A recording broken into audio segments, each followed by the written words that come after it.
Madami po akong nababasa sa FB post na kapag sinabihan ka ng maitim ka o mataba ka, ay pwede daw kasuhan under RA natawa naman ako dun, RA 10627 at pwede din daw magmulta ng 20,000 yung nambubuli. Totoo po ba ito? Ayan, for context, itong RA 10627 ay patungkol sa Anti-Bullying Act of Mhm. 2013 na meron lamang saklaw, 'di ba, Oo, attorney? hindi naman lahat.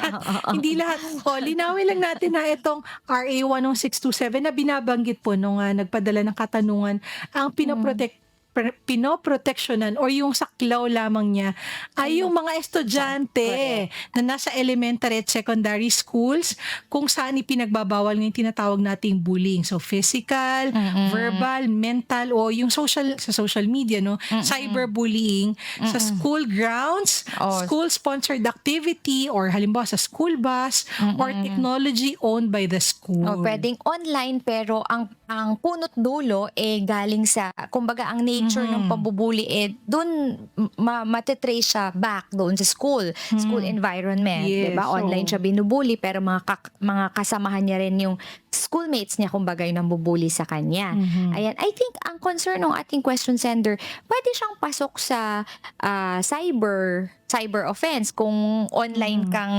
pino-post ka, tinatawag kang ganyan at, Hmm. naa-identify ka, maaai ma ma Ay, malalaman na ikaw yung tinutukoy nung mga paninira, 'di mm. ba, gano'n. O so puwede siyang cyber o kaya, slander, 'di ba, Mhm. kung ikaw 'di ba, At kung the bare minimum siguro Attorney G, unjust yun nga, vexation.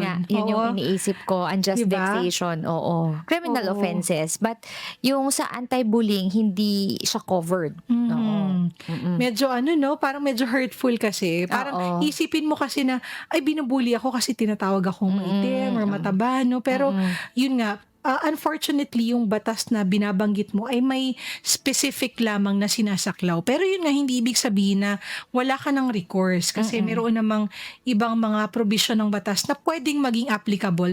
Depende po talaga doon sa konteksto ng pagtawag sa'yo, sa mm, pagkakataon, sa lugar kung saan ka tinawag. So, that mm. can also be a factor. So, siguro malinaw din dapat kung ano ba yung konteksto ng pagtawag 'no, dun sa ating Mm. question sender.